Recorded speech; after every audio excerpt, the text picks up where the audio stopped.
Сәлеметсіздер ме оқушылар? Бүгінгі сабағымыз кегел ринг. Алдымен ойланайық. Кегел ринг сөзі таныс па? Роботтар арасындағы жарыс туралы не білесің?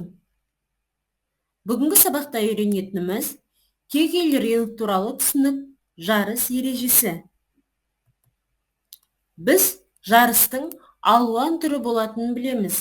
Мысалы, спорттық жарыстар және ғылыми жоба, олимпиадалар, тағы басқа жарыстың түрлері өте көп. Кез келген жарыстың мақсаты жеңімпазды анықтау. Сол сияқты роботтар арасында да жарыстар болады. Робототехникадағы жарыстардың бір түрі кегел ринг деп аталады. Бұл жарыстағы роботтың мақсаты сақина шеңберінен кегелдерді аз уақыт ішінде итеріп шығару. Кегел рингке қатысу үшін робот ультра дыбыс және түс датчиктермен жабдықталады. Кегел рингтегі міндетті атрибуттардың бірі.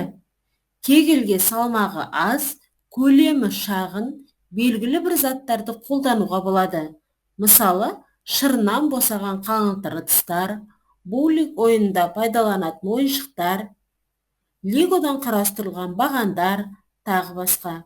Ең бастысы, заттар тұрақты және түс датчиктері, оларды анықтай алатындай болуы керек. Кегел рингтің бірнеше түрі бар. Кегелдердің түстерін тану ойыны. Белгілі бір түстегі кегелдерді ғана ығыстырып шығару керек. Кегелдің орналасқан жерін тауып, ығыстыру ойыны және тағы басқа. Ал жарыстың ережесі. Бірінші, робот рингке орналасқан барлық кегелді аз уақыт ішінде оның сыртына итеріп шығару қажет. Екінші, роботты рингтің ортасындағы орынға орналастырады.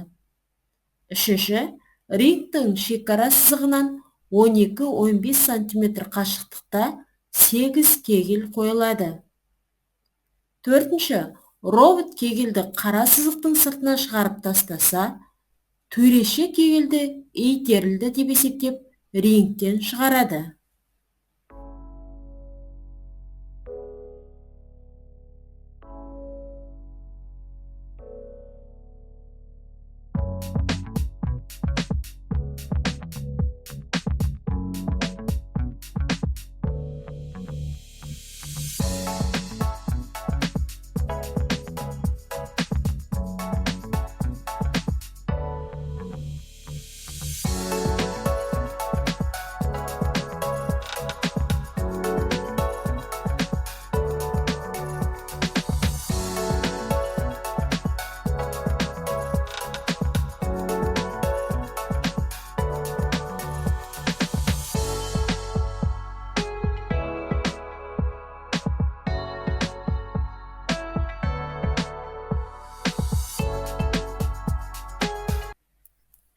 Білгенге маржан.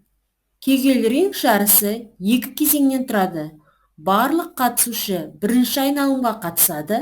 Бірінші раундтың барлық әрекеттерінің нәтижесі жинақталады. Және командалардың жартысы екінші айналымға өтеді. Екінші айналымда басқа позициялар пайдаланылады. Және нәтижелерін шығарғанда бірінші турдың нәтижесі есептелмейді. 2013 жылдың 21-23 маусымында Қытайда андроид роботтардың алғашқы олимпиада ойындары өтті. Түрлі елдерден келген роботтар спорттың бірнеше түрінен жарысты. Жарыс футболдан басталып, соңы барабандар дорумен аяқталды. Енді балалар тапсырмалар орындаймыз. Ізденіп орында. Берілген заттар не үшін қажет? Олар қандай қызмет атқарады? Ойлан жаз. Кегел ринг жарысының қандай ережелерін білесің? Жазып шық. Жасырын сөзді тап. Есепті шығара отырып, жасырын сөзді тауып жаз. Талдап салыстырайық. Бокс алаңы мен кегел ринг өткізетін алаңның ұқсастығы мен айырмашылығын салыстыр. Сұрақтарға жауап берейік. Кегел ринг дегеніміз не? Кегел ринг жарысының қандай шарттарын білесің? Кегел ретінде нені пайдалануға болады? Робот рингтің қай жеріне орналасқан? Үйде орындайық. Болашақта қандай мамандықтарды роботтар алмастыруы мүмкін? Интернеттен іздестіріп хабарлама жаз. Осымен балалар, сабағымызды бағдаршам арқылы қорытындылайық. Сабағымыз аяқталды. Сау болыңыздар.